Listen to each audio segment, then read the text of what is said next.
Dari Al-Ahzab 28-33 ini jadi jelas bahwa Ahlul Bait itu pertama adalah orang rumah Nabi. Ada satu hadis mengatakan bahwa Nabi SAW menyebutkan yang namanya Ali, Fatimah, Hasan dan Husain radhiyallahu anhum, ini Ahlul Baitku. Masih relate dengan Al-Ahzab bahwa Ahlul Bait itu adalah keluarga rumah, bukan keturunan. Bukan keturunan.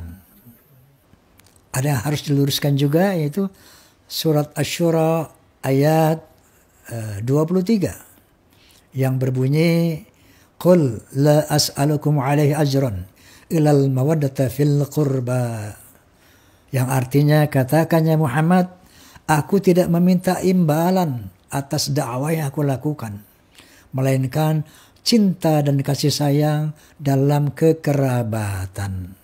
Bahwa illal mawaddata fil qurba artinya adalah kecuali cinta dan kasih sayang dalam kekeluargaan, dalam kekerabatan, bukan cinta kepada keluargaku, bukan cinta kepada keluargaku. Mari kita lihat bagaimana komentar para ahli tafsir surah ke-42 Asy-Syura di ayat ke-23. At-Tafsir Al-Kabir karya Al-Imam Al-Fakhr Razi. Illa al-mawaddata fil qurba, yang dimaksud al-mawaddah fil qurba, kecintaan kepada kekerabatanku, beliau simpulkan itu ada 3. Bisa umatnya, ya, seluruh umat beliau yang mengikuti seluruh tuntunan Rasulullah SAW dengan benar. Tafsiran kedua diartikan pula dengan sahabat-sahabat Rasulullah SAW.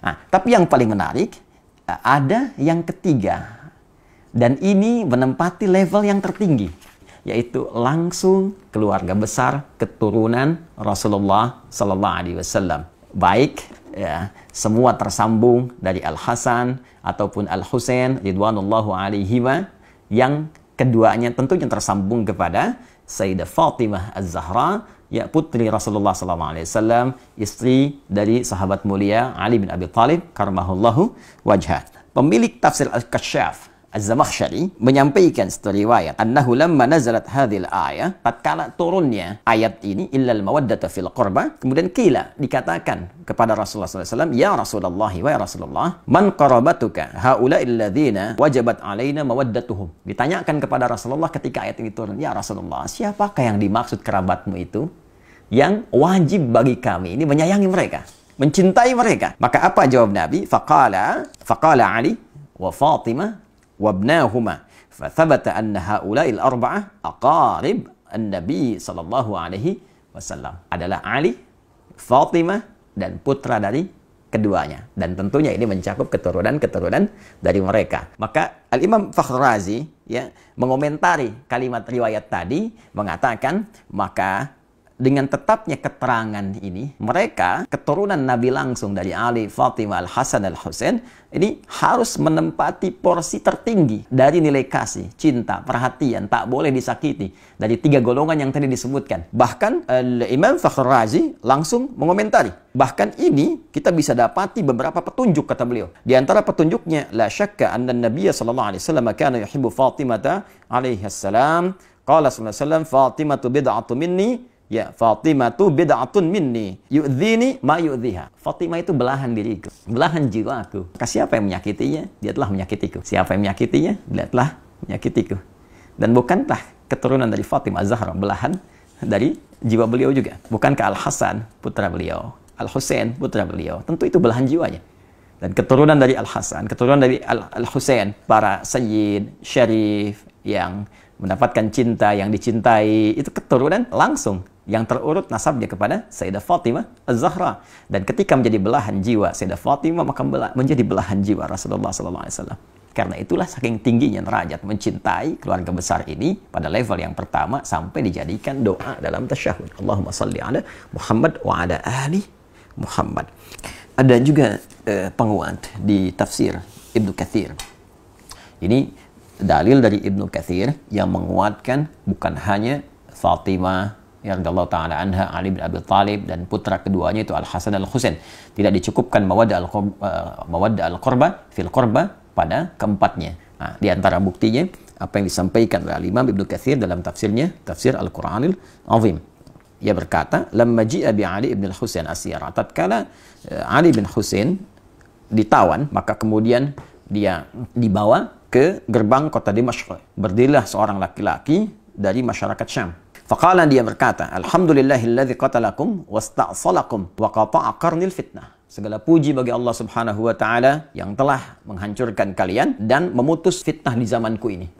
Nah, jadi dia merasa bahwa dengan ditawannya keluarga besar Nabi, termasuk di dalamnya Ali ibn Husain radhiyallahu taala anhu, dia menyimpulkan, nah ini sumber fitnah nih. Dia menyakiti, ya menuduh bahwa ini bagian dari keluarga Nabi, keturunan Nabi ini fitnah pada saat itu yang menyebabkan banyak persoalan-persoalan, banyak kericuhan-kericuhan, banyak kesemrawutan-kesemrawutan, banyak pertikaian-pertikaian. Maka dia menyimpulkan ini dengan ditangkapnya, ditawannya orang ini, keturunan Nabi SAW dengan kalimat yang tak pantas tadi. Ya, saya nggak berani menerjemahkan dengan yang lebih kasar, ya, yang sesuai dengan apa yang dia katakan tadi. Saya mungkin katakan yang telah menangkap dia, itu ya. Kemudian dan menghilangkan fitnah di zamanku ini. Faqala lahu Ali bin Husain. Maka Ali bin Husain berkata, "Kamu ini baca Quran nggak?" Laki-laki itu berkata, menjawab, "Na'am, ya." "Aqra'ta al-Hamim?" Apa engkau pernah membaca tentang surat di dalamnya ada keluarga besar Hamim? Qala qara'tul Quran. Dia menjawab, "Aku membaca Al-Quran, walam aqra' al-Hamim." Tapi aku nggak pernah baca al-Hamim. Ada keluarga di situ yang diutamakan. Siapa keluarga itu? Maka dijawab oleh Ali bin Husain, "Qala ma qara'ta?" Apakah engkau enggak baca? Di ayat 23 tadi, "Qul la as'alukum 'alaihi ajran illa al-mawaddata fil qurba." Katakan Muhammad SAW, aku tidak meminta kepada kalian satu upah pun, satu materi pun kecuali rasa cinta, rasa hormat kepada keluarga keturunan Rasulullah SAW. Qala, maka orang itu berkata, apakah kalian itu termasuk golongan mereka, keluarga Nabi SAW? Qala, na'am. Maka Ali bin Husain berkata, ya, kami termasuk golongan itu. Maka setelah mengetahui itu, dia terdiam dan tidak banyak berkomentar lagi dan mengoreksi dirinya sehingga dia menyadari kesalahan-kesalahan yang dimaksudkan. Maka dijawablah kemudian oleh Amr bin Shu'aib, yang dimaksud di ayat ini spesifik, maksudnya adalah kerabat Nabi Sallallahu Alaihi Wasallam. Jadi bila kita punya keluarga saja kita jaga, kita sayangi, maka demikian Rasulullah menjaga, menyayangi keluarga besarnya, termasuk keturunan-keturunannya. Karena itulah di dalam bahasa Arab, orang yang dicintai disebut dengan mahbubun. Orang yang mencintai disebut dengan muhibbun. Kalau kita ingin satukan keduanya, mencintai dan dicintai, maka kalimatnya berubah menjadi habibun. Habib, orang yang dicintai, ya, orang yang sekaligus mencintai. Maka seringkali keturunan-keturunan Rasulullah itu disebut dengan habib, untuk memberikan kesan bahwa keturunan-keturunan Nabi mesti menjaga nilai mawaddah yang diturunkan langsung oleh Rasulullah dengan banyak melahirkan cinta kasih pada sesama, baik dalam bentuk amar ma'ruf ataupun nahi mungkar. Dan saat yang bersamaan ada isyarat kepada kita untuk mencintai mereka, tidak menyakiti mereka, karena menyakiti mereka juga menyakiti langsung kepada Rasulullah SAW. Dengan ini saya bermohon kepada Allah, semoga Allah senantiasa memuliakan kita semua, memuliakan sahabat-sahabat Nabi, dan terkhusus memuliakan, mencintai, dan menjaga seluruh keluarga besar Rasulullah SAW sampai dengan keturunannya di masa kini ataupun di masa yang akan datang. Saya pun memohon maaf jika dalam setiap tutur perilaku ada tindakan-tindakan yang boleh jadi menyakiti keluarga besar Rasulullah SAW, dan semoga maaf Anda, kasih sayang Anda menjadikan peluang yang terbuka bagi saya untuk berjumpa dengan Rasulullah SAW dalam keadaan yang gembira bersama Anda semua dalam naungan ridha Allah Subhanahu wa Ta'ala.